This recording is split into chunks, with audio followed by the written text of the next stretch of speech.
my name is Christina Farley and I'm the author of Gilded.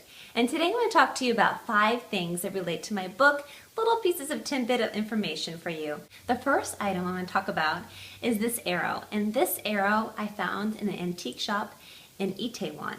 And I saw it and I thought, wow, this has a story. And it added to all the different elements that I was thinking about, the myth of Hamusu and Princess Yua, and I just thought this is going to fit somewhere in the story, and sure enough, it does. The second item I'm going to talk about is the pin. Now, ancient Korea, the woman would put these pins in the top of their hair, and they would keep it all together, and it also allowed a really pretty ornamental for their hair as well.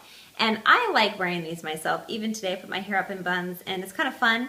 But this goes back to the Korean myth of Hamusu and Princess Yua, and this is how she escaped from Hamusu when he kidnapped her in his golden chariot.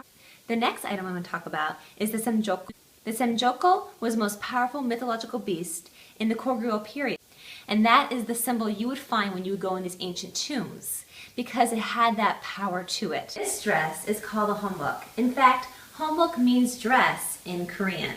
This I got in Nandaemun Market. It's not a very traditional dress, it's more of a modern dress. It's easier to put on, not so difficult. The actual traditional Korean hanboks are a lot bigger, they're a lot fluffier, and they have lots of ties and twists, and it's actually difficult to put on by yourself. And actually the traditional hanbok is what Jae is wearing in the book, in the first chapter.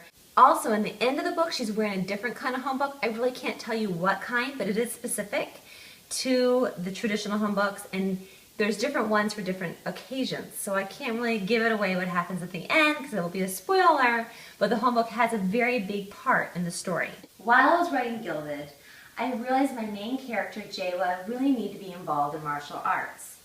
And I thought, well, Tae Kwon Do comes from Korea. In fact, the ancient times, Tae Kwon is where it all began. And I thought, what a perfect connection that is to the story.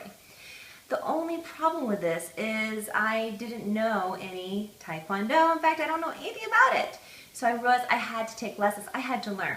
There was a really great Tae Kwon Do school at the bottom of the hill where we lived. So nightly I make the trek down the mountain and take the class. In fact, the building where the class has been taking place is the same place where Jae goes to train as well in the story. And all those little details that you'll read about in the story are exactly like the Tae Kwon Do school that I went to.